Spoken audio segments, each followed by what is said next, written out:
அன்பு தமிழ் சொந்தங்களுக்கு வணக்கம். இன்றைக்கு நாம் மர்மயோகி படம் பற்றி பார்க்க இருக்கின்றோம்.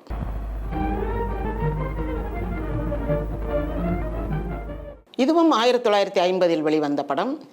அந்த சமயம் இந்த உலகப்போர் நடந்தனால அதிக படங்கள் வரல. ஒரு 13 படம் தான் வருது. அந்த சமயத்தில் இந்த படம் ஒன்று வருகிறது. மர்மயோகி படத்தினுடைய ஒரு சிறப்பம்சம் என்னென்னா, நிறைய எம்ஜிஆர் படம் ஃபஸ்ட்டு கேவா கலர் படம், ஃபஸ்ட்டு கலர் படம், இப்படியெல்லாம் நிறையா ஃபஸ்ட்டு இருக்கும். அதில் இது ஃபஸ்ட்டு ஏ படம். ஏ படம்னா நம்ம ஏதோ ஆபாச படம், இதழே இதழே தேன் வேண்டும்ன்ற மாதிரி ஏதோ ஒரு பாட்டு கேட்டு அப்படியெல்லாம் காட்சிகள் இருக்குமோ, முதலிரவு காட்சி மாதிரின்னு நினைக்கக்கூடாது. அப்படி கிடையாது. இது பேய் படம். என்ன பகுத்தறிவு பாசறையிலேருந்து வர்ற எம்ஜிஆர் ஒரு பேய் படத்தில் நடிச்சிருக்காரா அப்படின்னா, பேய் வரும், ஆனால் அது உண்மையில் பேய் கிடையாது. பார்க்குறதுக்கு நமக்கு பேய்க்குரிய ஒரு அச்சம், ஒரு பயம், அந்த ஒரு பதட்டம் இதெல்லாம் இருக்கும். அந்த படத்தில் வர்ற பேய் எப்படி இருக்கும்னா, ஒரு எலும்புக்கூடு முகம், ஒரு பெரிய ஒயிட்டாக ஒரு நிழல் மாதிரி, விரல்லாம் நீள நீளமாக குச்சி குச்சியாக அந்த எலும்பாக இருந்தால், வெறும் எலும்புக்கூடு எழுந்து நடந்து வந்தால் எப்படி இருக்கும் அந்த மாதிரி. அது அப்படியே அந்த காற்றில் அப்படியே கையை அசைச்சிக்கிட்டே ஒரு மாதிரி எப்படியே வரும். அந்த மாதிரி ஒரு அச்சந்தரத்தக்க ஒரு எலும்புக்கூடு நடந்து வர்ற மாதிரி, அதை சுற்றி ஒரு வெள்ளை நிழல் படர்ந்திருக்கிற மாதிரி ஒரு பேய் வரும். அதனால் கொஞ்சம் பயமாக இருக்கும் பார்க்குறதுக்கு. அதுவும் அந்த பேய் எதுக்கு வரும்னா, அது செத்துப்போனவனுடைய ஆவி. அந்த செத்துப்போனவனுடைய ஆவி தன்னை கொலை செய்தவளை ராத்திரி மிரட்டும், பயமுறுத்தும். அது வந்த உடனே அவள் முழிச்சு அப்படியே பயந்து போயிருன்னுவா. அப்புறம் அது அப்படியே போயிடும். இப்படி ஒரு பேய் வந்தனால குழந்தைகளை அழைத்து கொண்டு படத்துக்கு வரக்கூடாது, குழந்தைங்க பயந்துருவாங்க, 18 வயதுக்கு மேற்பட்டோர் மட்டுமே பார்க்கக்கூடிய படம் அப்படின்னு இந்த படத்தை வெளியிட்டாங்க. ஏ சர்டிஃபிகேட்டோட வெளியிட்டாங்க. இந்த படத்துக்கு டைரக்டர் யாருன்னா கே ராம்நாத். எடிட்டிங் எம்ஏ திருமுகம். இப்போ கொஞ்சம் நம்ம தமிழ் ஆட்களுக்குள்ளே வந்தாச்சு, அதாவது தமிழ்நாட்டு ஆட்களுக்குள்ளே. என்னன்னா, இப்போ மாடர்ன் தியேட்டர் சுந்தரம்னா அவர் வெளிநாட்டில் போய் படிச்சுட்டு வந்தவர், வெளிநாட்டு பெண்ணை திருமணம் செய்து கொண்டு வந்தவர். அவர் கொஞ்சம் வெளிநாட்டு பாணியில் இருப்பார். இப்போ எல்லிசார் டங்கன் அப்படின்னா அவர் பிரிட்டிஷ்கார், வெளிநாட்டுக்காரர் தான். அவரும் கொஞ்சம் வெளிநாட்டு பாணியில் இருப்பார். இப்போ நம்ம ராம்நாத், திருமுகம் இவங்கெல்லாம் தமிழ்நாட்டுக்காரங்க. அப்போது நம்ம எம்ஜிஆருக்கு அது கொஞ்சம் கம்ஃபர்டபுளாக இருக்குது. இதில் அந்த ராம்நாத் யாருன்னா, அவங்க அண்ணே ராஜா சாண்டோ அப்படின்னு ஒரு பெரிய டைரக்டர். ராம்நாத்தும் பெரிய டைரக்டர். நிறையா படங்களுக்கு வாய்ப்பு ராஜா சாண்டோலாம் எம்ஜிஆருக்கு ரெக்கமெண்ட் பண்ணி, அதெல்லாம் நான் என் பிறந்தேன் படிச்சிங்கன்னா எம்ஜிஆருடைய வாழ்க்கை வரலாறு அவசியம் படிக்க வேண்டிய ஒரு நூல். அது அந்த காலத்து திரையுலகத்தை பற்றிய தகவல்கள் இருக்குது என்பது ஒரு பக்கம் இருந்தாலும், அவருடைய அந்த கருத்து விளக்கம் ரொம்ப ஃபிலாசபிக்கலாக இருக்கும். நான் இடையில எப்போது ஒரு சமயம் அதில் ஒரு பகுதியை வாசித்து காட்டுறேன். ரொம்ப ஹைலி ஃபிலாசபிக்கலாக இருக்கும். அவரை பின்னாடி சரோஜாதேவி சித்தர்னு சொல்லியிருப்பாங்க ஒரு பேட்டியில். அது உண்மை அப்படின்னு நினைக்கிற அளவுக்கு அவ்வளோ ஒரு பக்குவப்பட்ட மனம். ஆரம்பத்தில் அவரும் எல்லா இளைஞர்களுக்கும் இருக்கக்கூடிய ஒரு துடிப்பு, ஒரு ஆணவம், ஒரு அகம்பாவத்தோடு தான் இருந்திருக்காரு. அது அப்படியே மெல்ல மெல்ல பக்குவப்பட்டு இந்த சினிமா உலகம் அவரை தட்டி தட்டி தட்டி செதுக்கி, அவர்கிட்ட அந்த ஒரு கல்லில் இருக்கிற தேவையில்லாததெல்லாம் எடுத்துட்டா அது சிலை ஆயிரும்னு சொல்லுவாங்கள்ல, அந்த மாதிரி அந்த அகம்பாவம், அந்த ஆணவம் அதெல்லாம் எடுத்து தூர போட்டு அவரை ஒரு செப்பு சிலையாக செதுக்கி வச்சுருக்கோம் இந்த சினிமா உலகம். அப்போது ராஜா சாண்டோட்டையும் அவர் தம்பிட்டையும் இவர் ரொம்ப இவருக்காக அவங்க ரெக்கமெண்ட் பண்ணுவாங்க. அவ்வளவு நமக்கு ரொம்ப நெருக்கமானவங்க, நமக்கு உறுதுணையாக நிற்கக்கூடியவங்க, நமக்காக அடுத்தவங்களுக்கு உதவணும் அப்படின்னும் போது நமக்காக சொல்லக்கூடியவர்கள் அப்படின்லாம் இருக்கிற ஒரு காலம் இருந்தது. ஒரு வழியாக கே ராம்நாத் இவர் படத்தை டைரக்ட் பண்ணுறாரு ஃபஸ்ட்டு டைம். ராம்நாத் எம்ஜிஆருடைய வெல்விஷர். அப்போது எம்ஜிஆர் இந்த 51 இது நடிக்கிறாரு. அதுக்கு அடுத்து 54 மலைக்கள்ளன், 56 மதுரை வீரன். அதற்கடுத்து எம்ஜிஆர் சொந்த படம் எடுக்கணும்னு நினைக்கும் போது ராம்நாத்தை கூப்பிட்டு வணங்கி, நீங்கள் தான் என் படம் டைரக்ட் பண்ணணும் அப்படின்னு கேட்குறாரு. ராம்நாத் ரொம்ப சந்தோஷம். நம்ம பார்த்து வளர்ந்த பையன் இன்றைக்கி வந்து ஒரு தயாரிப்பாளன் ஆயிட்டான். ஒரு சான்ஸ் கிடைக்காம நம்மக்கிட்ட வந்து நின்ன இளைஞன் இன்றைக்கி தயாரிப்பாளர் ஆயிட்டாப்புல. அண்ணனும் தம்பியும் சேர்ந்து புதுசாக படம் எடுக்கிறாங்க, நம்ம டைரக்ட் பண்ணுவோம் அப்படின்ட்டு வந்து டைரக்ஷன்லாம் பண்ணிகிட்ருக்காரு. பை த டைம் எம்ஜிஆர் ஒரு பெரிய ஹீரோ ஆயிட்டார். எதில்? மலைக்கல்லன்ல அவருடைய நடிப்புக்காக பாராட்டப்பட்டு முதல் தமிழ் திரைப்பட விருது, ஜனாதிபதி விருது வாங்கின படம் அது. அடுத்தது மதுரை வீரன் வரும்போது அது வரைக்கும் இல்லாத அளவுக்கு அதிக பிரிண்ட் போட்டு அதிக தியேட்டரில் ஒரே நாளில் அதிக தியேட்டரில் ரிலீஸ் ஆன படம். அது ஒரு ரெக்கார்ட் பிரேக்கு தமிழ் திரைப்பட வரலாற்றில்.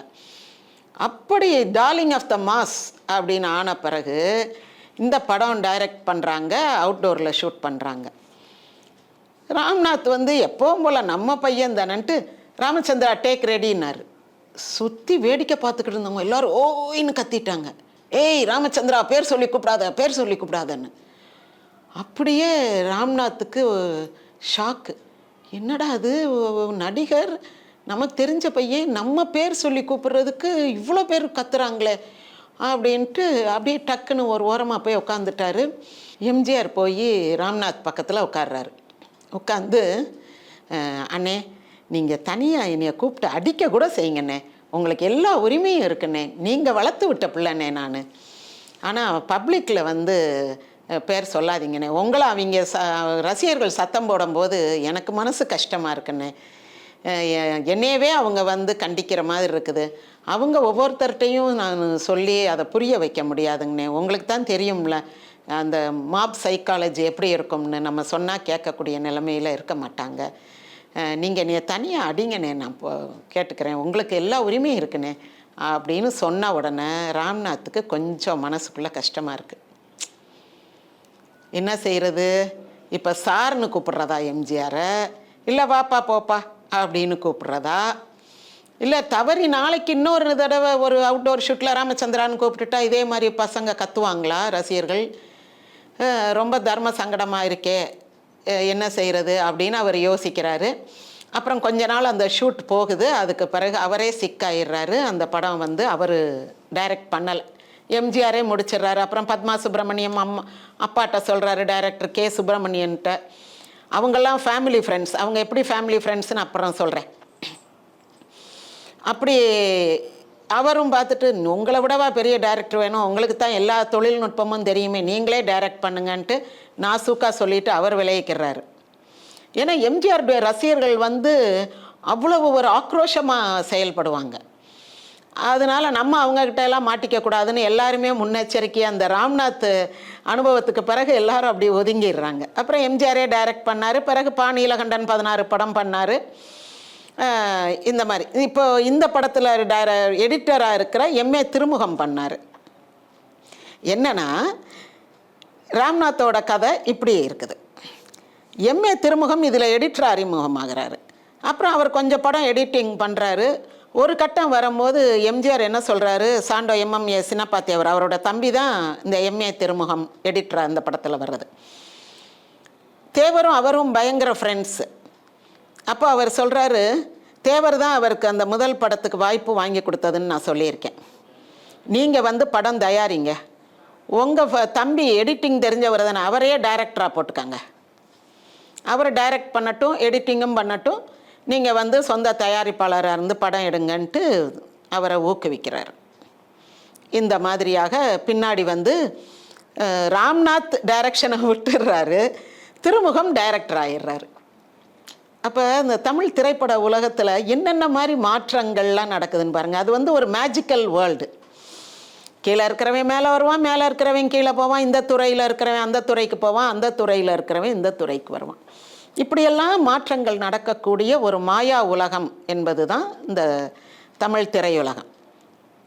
சரி, இப்போது இயக்குனர் யாருன்னு பார்த்தாச்சு, எடிட்டர் யாருன்னு பார்த்தாச்சு. இந்த படத்தில் செருகளத்தூர் சாமா அப்படின்றவர் தான் அந்த மெயின்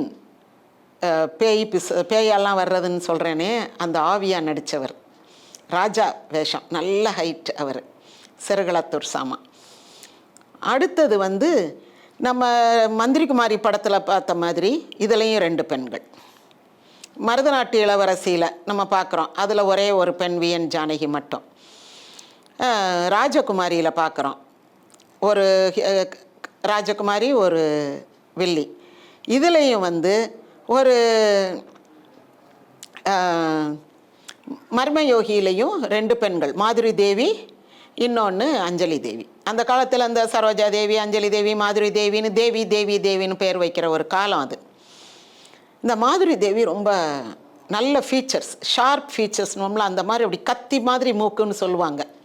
அப்படி மூக்கு, ஒரு வேல் வரைந்து வைத்த மாதிரி அல்லது ஒரு மீன் வரைந்து வைத்த மாதிரி கண்கள், நல்ல சிரிப்பு. திருச்சியை சேர்ந்தவங்க, அவங்க பேர் கிளாரா, அவங்களுடைய இயற்பெயர் கிளாரா. ரொம்ப நச்சுன்னு அழகாக இருப்பாங்க. அதே மாதிரி அஞ்சலி தேவி வந்து கொஞ்சம் சாஃப்ட் ஃபீச்சர்ஸ். அவங்க கல்யாணமாகிட்டு நடிக்க வந்தவங்க. அவங்க கணவரும் வந்து திரையுலகத்தை சேர்ந்தவர் தான். அவங்களுக்கு நல்ல தெலுங்குலையும் நிறையா நடித்தாங்க. தெலுங்கு ஹீரோயின், தமிழ்லையும். அப்போ இந்த நாகிரெட்டி அவங்கெல்லாம் வந்து தெலுங்கு தயாரிப்பாளர்கள் தான் இங்கே வந்து படம் எடுத்தனால ஒரே இடத்துல தெலுங்கு தமிழ் 2லையுமே படங்கள் தயாராகும். அப்படி படங்கள்லாம் அஞ்சலி தேவி, கண்ணாம்பா இவங்கெல்லாம் நடிப்பாங்க. இப்போ இந்த படத்தினுடைய கதை என்னன்னு பார்ப்போம். இந்த படத்தினுடைய கதை வந்து ரொம்ப பெரிய கதை, அப்படியே காம்ப்ளிகேட்டடாக போகும். ஆனால் நான் சுருக்கமாக 2ஆக பிரித்து சொல்கிறேன்.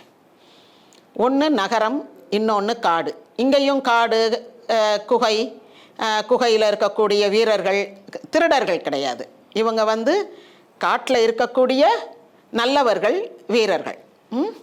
இங்கே அரண்மனையில் இருக்கக்கூடிய வீரர்கள்லாம் வந்து அநியாயத்துக்கு துணை போகின்றவர்கள். வரி கொடுமை, வரி கொடுக்கலனா சாட்டையால் அடிக்கிறது, அப்படி கொடுமைப்படுத்துறது, அந்த மாதிரி கொடுமைப்படுத்தக்கூடிய வீரர்கள். 2 டைப்பான வீரர்கள். நாட்டில் இருக்கிறவங்க கொடுமைக்காரங்க, காட்டில் இருக்கிறவங்க கருணை நிறைந்தவர்கள். இப்படி 2 வச்சுக்காங்க. இந்த நாட்டில் என்ன நடக்குதுன்னா கதை, ஒரு ஊரில் ஒரு ராஜா இருக்கார். அவர் தான் இந்த செருகளத்தூர் சர்மா. அந்த ராஜா வந்து மனைவி இல்லை, ஆனால் அவருக்கு 2 மகன்கள் இருக்காங்க. வீராங்கன், கரிகாலன் 2 மகன், சின்ன பசங்க. அவருடைய மனைவி இறந்து போயிடுறாங்க, ராணி இறந்து போயிடுறாங்க. ராணியோட சகோதரன் ஒருத்தர் இருப்பார். அவர் யாருன்னா ஜாவர் சீதாராமன். நீங்கள் பட்டணத்தில் பூதத்தில் பார்த்துருக்கலாம், பூதம்மா வருவார். அப்புறம் அந்த நாள் படத்தில் வந்து போலீஸ் ஆஃபீஸராக வருவாப்பில். கொஞ்சம் வாயை லைட்டாக கோணி பேசுவார், அது ஒரு ஸ்டைல் மாதிரி. இது எங்கே ஒரு பிரச்சனை ஆச்சுன்னா, ஏவிஎம்மில் அவர் வந்து மாத சம்பளத்துக்கு ஜாவர் சீதாராமன் வேலை பார்த்துட்டு இருக்கும் போது கமலஹாசனுக்கு நடிப்பு சொல்லி கொடுக்கறதுக்கு அவரைத்தான் முதல்ல நியமிக்கிறாங்க. கமலஹாசன் சின்ன பையனை ஏவிஎம்மில் நடிக்கிறார் இல்லையா, அப்போது ஏவி மெய்யப்ப செட்டியார் சொல்கிறாரு, ஜாவர் வந்து படம் அந்த நடிப்பு சொல்லித்தர வேண்டாம், அவருடைய அந்த மேனரிசம், அந்த ஸ்டைல், அந்த வாயை கோன்றது கமலஹாசனும் படிச்சுக்கிடுவாப்பில், வேண்டாம் அப்படின்னு வேற ஒரு ஆளை விட்டு சொல்லி கொடுக்குறாங்க. அந்த காலத்தில் அவருக்கு ஒரு மேனரிசம் அப்படி இருந்துச்சு, ஒரு வாயை லைட்டாக கோணி இது பண்ணுவார். அது பட்டணத்தில் பூதத்தில் நல்லா பார்க்கலாம். இந்த படத்தில் இவர் வந்து ராஜாவுடைய மைத்துனர், ராணியினுடைய பிரதர். இவருக்கு ஒரு பெண் குழந்தை இருக்குது, கலாவதின்னு. அதுதான் மாதுரி தேவி. சரி, இப்போது ராஜா இருக்கார், ராணி இல்லை, நோமோர். மைத்துனர் இருக்கார், ராஜாவுக்கு 2 பசங்க, ஒரு பெண் குழந்தை மைத்துனருக்கு இருக்குது. என்னோட ஒரு ஆண் ஒருத்தன் வந்திருக்கான். அவன் அந்த பொண்ணுக்கு கொஞ்சம் நீங்கள் ஆதரவு கொடுத்தா நல்லதுன்றான். சரி இங்கேயே இருக்கட்டும் அப்படின்னு சொல்லி, நீ வந்து என் கூட எனக்கு ராணியாகவே உன்னை ஆக்கிடுறேன், நீ என் கூடயே இருந்துருன்றார். ராஜாவுக்கு புத்தி எப்படி போகுது பாருங்க, விநாச காலை விபரீத புத்தின்ன மாதிரி. அந்த புத்தி காலம் கெட்டு போகும்போது புத்தியும் கெட்டு போயிடும். அப்போது அவருடைய மைத்துனர் வந்து கேட்குறாரு, என்ன இப்படி நீங்கள் போய் ஒரு டான்ஸ்காரியை போய் கல்யாணம் பண்ண போகிறேன்றீங்க, ராணி ஆக்க போகிறேன்றீங்க அப்படின்ட்டு. 10 குறைக்கு அந்த ராணி கூட, இப்போ ராணின்னு வச்சுக்கிடுவான், ராணி கூட ஒருத்தன் இருந்தான்ல, அவன் தான் மெய்க்காவல் படை தலைவன்னு சொல்லிட்டாப்ல. இவன் யார் எவருனே தெரியாது, இவனை எப்படி ஒரு ராஜ விசுவாசம் உள்ள பதவிக்கு நியமிக்க முடியும்? அப்படின்னா நான் போகிறேன் இந்த அரண்மனையை விட்டு அப்படின்னோன்னா, போ அப்படின்ட்டாரு ராஜா. ராஜா தான் இந்த டான்ஸ்காரி மேலே மயக்கத்தில் இருக்கார், அதனால அனுப்பிடுறாரு. உண்மைக்குமே அந்த டான்ஸ்காரியும் அந்த இப்போ புதுசாக மெய்க்காவல் படையில் சேர்ந்துருக்கிறது டிஎஸ் நடராஜன், அது நம்ம கல்வர் கூட்ட தலைவனா களவு ஒரு கலைன்னு பேசுவானே அவன். இந்த பெண் வந்து அஞ்சலி தேவி, இந்த டான்ஸராக வர்றது. இவங்க 2 பேரும் காதலர்கள். ஆனால் அவங்க வந்து காதலர்கள்னு தெரியாமல் ஒரு சகோதர சகோதரி மாதிரி இந்த ராஜாவிட்ட சொல்லி இங்கே பெர்மனண்ட்டாக தங்கிடுவாங்க. இப்போ அரண்மனை முழுக்க இவங்க கைக்குள்ளே வந்துடும். அந்த சோகால்டு அன்னை வந்து ராஜாவினுடைய மேய்க்காவல் அந்த தலைவனாக இருப்பான். இந்த அம்மா வந்து இளைய ராணி ஆயிடுவாங்க. இப்படி வந்த பிறகு இவங்களுடைய நெக்ஸ்ட் மூவ் ஆரம்பிக்கிறாங்க. பிள்ளைங்கள்லாம் இருந்த அரண்மனைக்கு தீய வச்சு கொளுத்திடுறாங்க. ஆக அந்த பிள்ளைங்க எல்லாரும் காலி, யாரும் இல்லை. இப்போ அடுத்தது இவங்க என்ன பண்ணுறாங்க, ராஜாவையும் கொலை பண்ணிடணும் அப்படின்ட்டு. ராஜாவை கொலை பண்ண பிறகு தான் பிள்ளைகளுக்கு தீ வைப்பாங்க. ஆட்சி செய்யும் போது அந்த ராணிக்கு ஒரு சின்ன நெருடல் மனசுக்குள்ளே இருந்துக்கிட்டே இருக்கும். இவன் ஒருத்தன் இருக்கான், இவன் வந்து நம்ம ரகசியங்கள்லாம் தெரிந்தவன், இவனையும் க்ளோஸ் பண்ணிடணும், இல்லைனா இவன் என்னைக்காவது நம்ம ராஜாவை கொன்னோம் அப்படின்ற உண்மையை சொல்லி கொடுத்துருவான் அப்படின்ட்டு ஒரு நாள் அவனுக்கும், அதாவது தன்னுடைய காதலன் சகோதரன்ற பேரில் அந்த அரண்மனையில் இருக்கிறான், அவனுக்கும் ஆலகால விஷத்தை கொடுத்து அவனையும் க்ளோஸ் பண்ணிடும். இப்போ ராணியை வந்து தட்டி கேட்க யாரும் கிடையாது. இப்படியே காலங்கள் போய்கிட்டு இருக்கோம். இவளுக்கு வந்து தூக்கத்தில் நைட் தூங்கும் போது நான் முதல்ல சொன்னனே அந்த ஆவி, ராஜாவுடைய ஆவி வந்து அப்பப்போ வந்து போகும். இவளுக்கு அது ஒரு பயத்தை கொடுக்கும். அதாவது யாருமே இல்லை நம்ம ரகசியத்தை தெரிஞ்சவங்கன்னு நினைக்கிற நேரத்தில் இந்த பேய் வர்றது. ஆனால் அதுக்கு பிறகு ஒரு நிழல் காட்டுவாங்க. அது என்னமோ இப்படி தலையிலேருந்து எடுக்கிற மாதிரி, இப்படி தடவுற மாதிரி, இப்படியெல்லாம் ஒரு நிழல் காட்டுவாங்க. அது பின்னாடி நமக்கு உண்மை தெரிய வரும். இப்படி ஆட்சி செஞ்சுக்கிட்டு இருக்கும் போது மர்ம யோகின்னு ஒருத்தர் வருவார். இந்த படத்தில் எம்ஜிஆர் பேரோ கதாநாயகனோ கதாநாயகியோ படத்துக்கு பேர் கிடையாது. இந்த சிறுகளத்தூர் சாமா அவர் தான் மர்ம யோகின்னு ஒரு தாடி வச்சு ஒரு சாமியார். அவர் அங்கே தங்கியிருப்பார். அந்த அரண்மனைக்கு வந்து இந்த ராணிக்கு சில நல்ல புத்திமதிகள்லாம் சொல்லுவார். புத்திமதினா என்ன, அந்த அம்மா ஒரு பெரிய தீமை செய்ய போகும்போது அதை கொஞ்சம் தடுத்து நிறுத்துவார். அவருடைய பூஜை அறைக்குள்ளே யாரும் போகக்கூடாது, அவர் அன்னெசரியாக யாரும் டிஸ்டர்ப் பண்ணக்கூடாது, அப்படியெல்லாம் இருக்கும். அவர் அப்பப்போ அரண்மனை அந்த ராஜசபை கூடும்போது வந்து உட்காருவார், ராணிக்கு ஏதாவது ஆலோசனை வழங்குவார். இந்த மர்ம யோகி ரொம்ப முக்கியமான நபராக இருப்பார் அந்த அரண்மனையில். இது இந்த கதை இப்படியே இருக்கட்டும். இப்போ காட்டுக்குள்ளே இருக்குது. படம் எப்படி ஆரம்பிக்கும்னா அந்த காட்டில் இருந்து தான் ஆரம்பிக்கும்.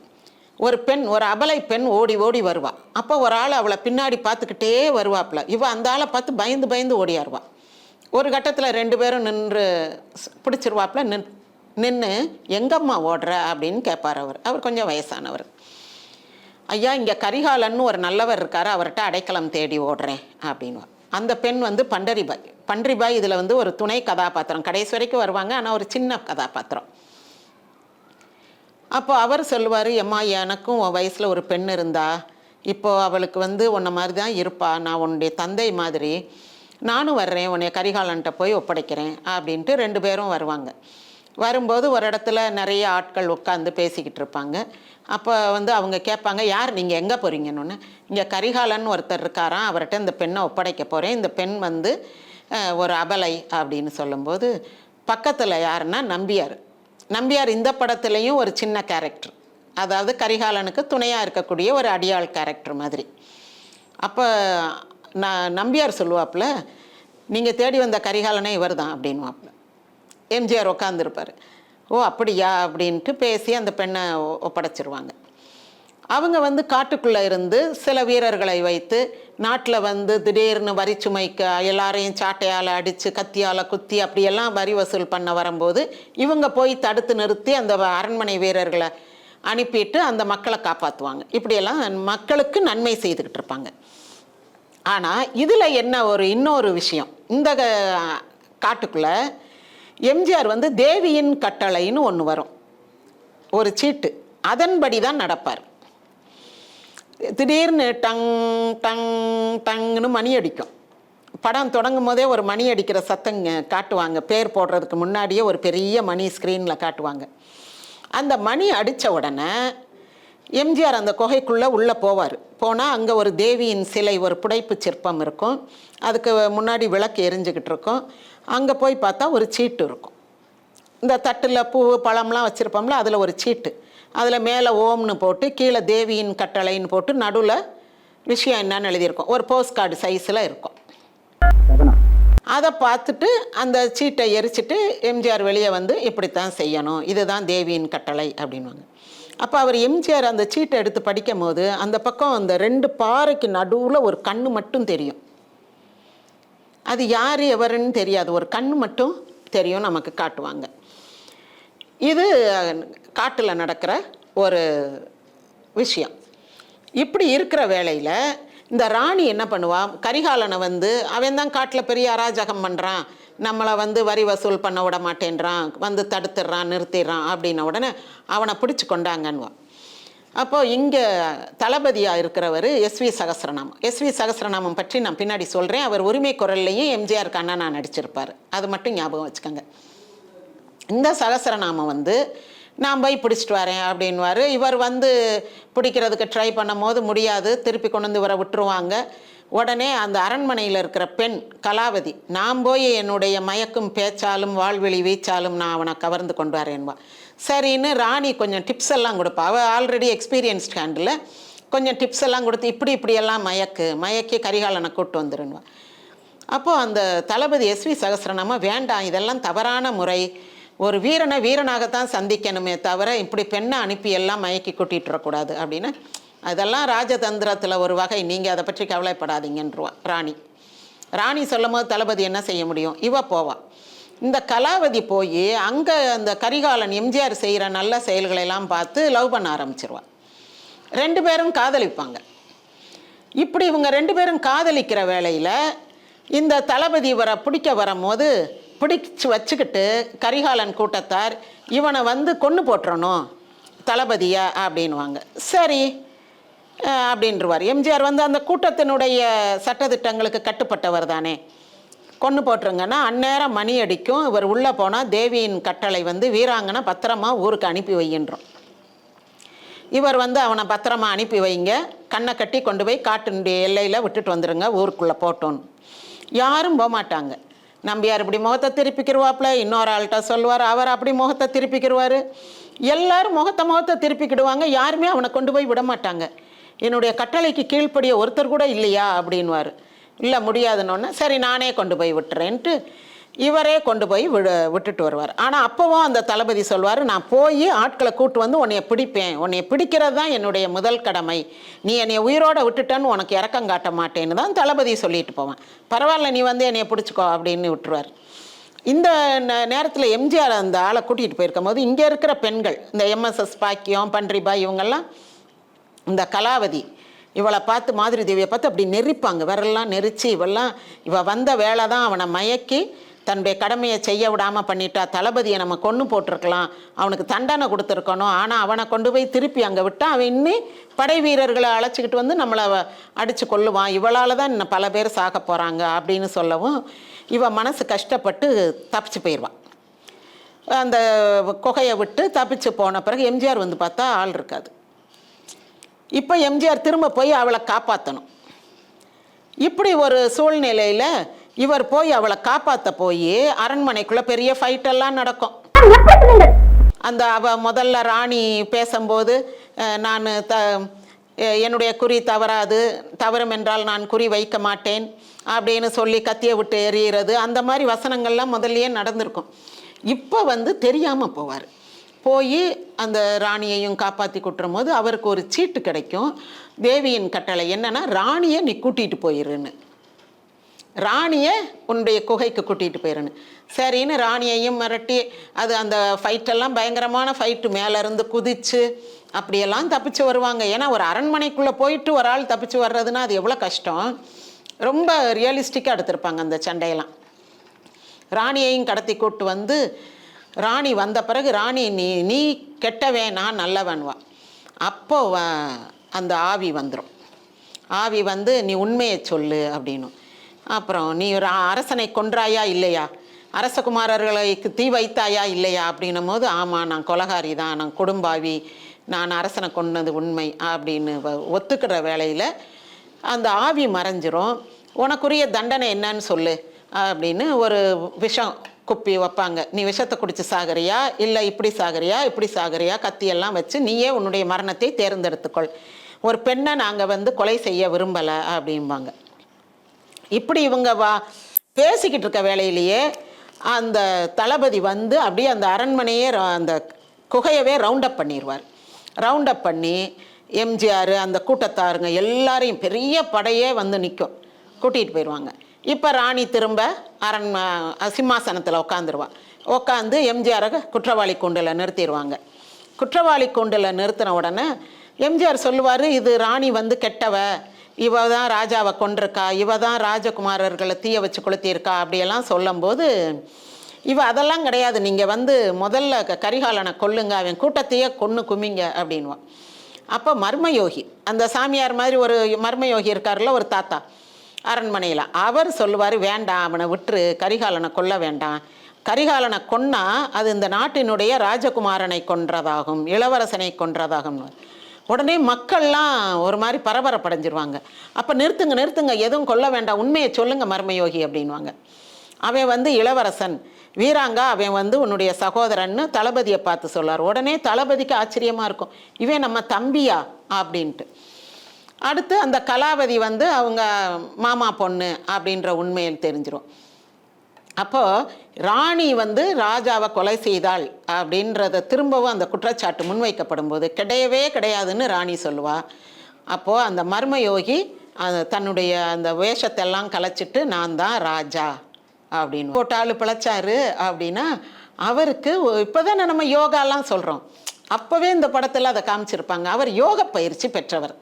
தண்ணிக்குள்ளே தம்மடக்கி தண்ணிக்குள்ளே போய் இன்னொரு வழியாக ஒரு மர்ம வாசல் வழியாக அந்த அரண்மனைக்குள்ளே வந்துடுவார். அவர் வந்து தன்னுடைய வேஷத்தெல்லாம் மாற்றிக்கிட்டு அவர் அங்கே மர்மயோகி மாதிரி இருந்துக்கிட்டே இருப்பார். ஏன் வந்து அவர் உடனே தன்னை ராஜான்னு காட்டிக்கிடலை அப்படின்ற கேள்வியெல்லாம் வரும் இருப்பார். இந்த பிள்ளைங்களை இருந்த அரண்மனைக்கு தீ வச்சாங்க இல்லையா, அப்போது இவருடைய மைத்துனர் ஜாவர் சீதாராமன் இருக்காரே, அவர் வந்து அந்த குழந்தைகளை தூக்கிட்டு போவார். அப்போ அந்த குழந்தைகள் வந்து இங்கொன்றும் அங்கொன்றுமா பிரிஞ்சு போயிடுவாங்க. உயிரோடு காப்பாற்றிடுவார், ஆனால் கொண்டு போய் வளர்க்க மாட்டார். இந்த மாதிரி ஒரு சம்பவம் நடந்திருக்கும். இது அந்த ராஜா கடைசியில் உண்மையை சொன்ன உடனே எல்லாரும் ராணி தான் குற்றவாளின்னு தெரிஞ்சிடும். அப்புறம் ராணி கதை முடிஞ்சிடும், படம் வந்து சுபமாக முடியும். நீண்ட கதை இங்கேயும் அங்கேயுமா இப்போ நான் ரெண்டாக பிரித்து சொல்லியிருக்கேன். ஆனால் கொஞ்சம் அரண்மனையில் காட்டுவாங்க, அப்புறம் அங்கே இப்படி மாற்றி மாற்றி காட்டுவாங்க. இதில் இந்த எம்ஜிஆருக்கு இதில் முதல் பஞ்ச் வசனம் வரும், நான் குறி வைத்தால் தவறாது, தவறும் என்றால் நான் குறி வைக்க மாட்டேன்னுவார். இதை போஸ்டர் அடித்து போடும் போது எப்படி போட்டுட்டாங்க, கரிகாலன் குறி வைத்தால் தவற மாட்டான், தவறும் என்றால் குறி வைக்க மாட்டான் அப்படின்னு அந்த கரிகாலன்ற பேர் போட்டதுனால எல்லாருமே அந்த வசனம் வந்து கரிகாலன் குறி வைத்தால் தவற மாட்டான்னே சொல்கிறாங்க. ஆனால் படத்தில் அவர் சொல்லும் போது நான் குறி வைத்தால் தவற மாட்டேன்னு தான் சொல்லுவார். ரொம்ப அருமையான படம், நீண்ட படம், நல்ல ஒரு அதனை சஸ்பென்ஸோட கூடிய ஒரு கதை. அதுக்கு பிறகு வந்து இன்னொன்று என்ன காட்டுவாங்கன்னா, அந்த ஆவியாக வர்ற அந்த ராஜா இருக்கார் இல்லையா, அவர் உள்ளே போய் அவர் தளபதி தான் அதை கண்டுபிடிப்பார். ஒரு முகமூடி மாதிரி, எலும்புக்கூடு மாதிரி ஒரு முகமூடியும் ஒரு பெரிய அங்கி மாதிரி ஒன்று போட்டிருப்பார். அதை கலட்டிட்டு இந்த நகங்களை அதெல்லாம் கலட்டி வச்சுட்டு அப்புறம் இந்த தாடியை ஒட்டி தாடி அப்படி தடவிக்கிட்டே வெளியே வருவார். அவருடைய அரண்மனைக்கும் இந்த எம்ஜிஆர் இருக்கிற குகைக்கும் ஒரு ரகசிய பாதை இருக்கும். அங்கே ஒரு 2 கல் மூடி இருக்கும். அந்த கல்லில் இருக்க ஒரு சின்ன கேப் வழியாக தான் அவர் பார்ப்பார். அவர் தான் வந்து தேவியின் கட்டளைன்ற அந்த சீட்டை எழுதி வச்சு எம்ஜிஆரை வழி நடத்துகிறதும் அவர் தான். அவன் வந்து பார்க்குறானா படிக்கிறானா அதை எரிச்சிட்டானான்றத அந்த ஒரு சின்ன கண்ணு தெரியும் இல்லையா, அதுவும் மர்மயோகி தான் பார்த்துட்டு தான் அவர் போவார். இப்படியாக இந்த கதையை, இதுவும் ஒரு சஸ்பென்ஸ் கதையாக.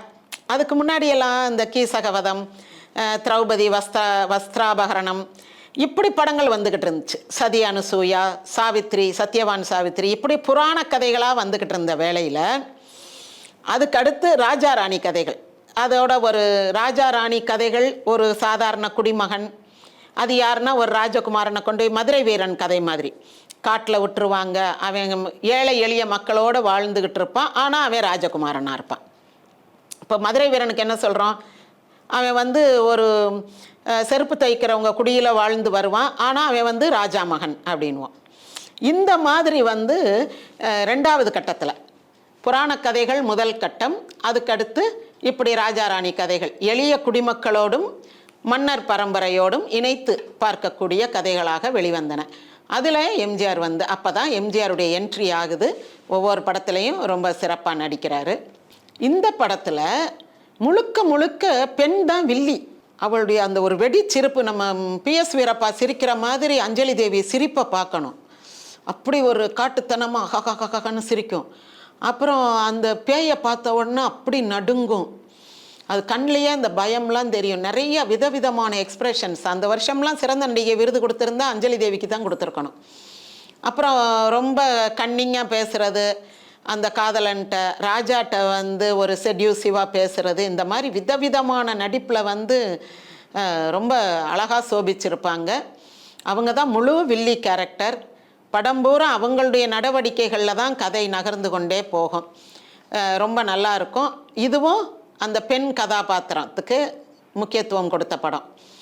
எப்படி மருதநாட்டு இளவரசி, அதற்கு அடுத்தபடியாக மந்திரி குமாரி, இந்த படம்.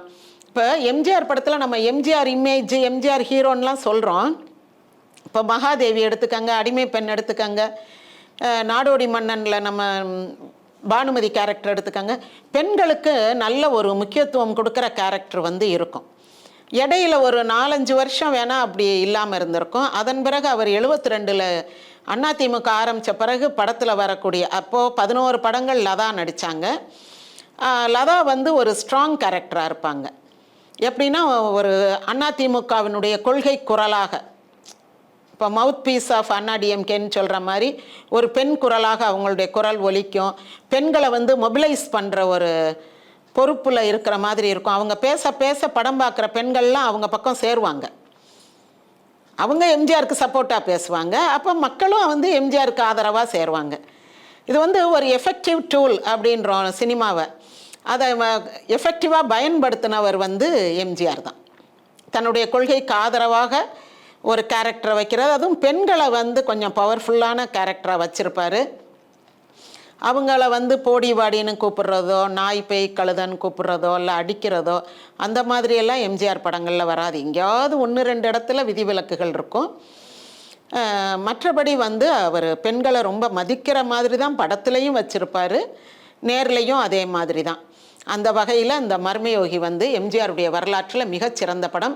அவரை மிக உயரத்துக்கு கொண்டு சென்ற படம். இதற்கு பிறகு வந்து அவர் ஒரு ஏகபோக சக்கரவர்த்தி ஆயிட்டார். ஒரு வசூல் சக்கரவர்த்தி, திரையுலகினுடைய மிக உயரத்தில் இருக்கக்கூடிய உச்சத்தை தொட்ட நடிகராக வந்துட்டார். 51லேருந்து அவருக்கு அவருடைய வெற்றி பயணம் வீர நடை போட்டு தொடங்கியது என்றே கூறலாம். நன்றி, வணக்கம்.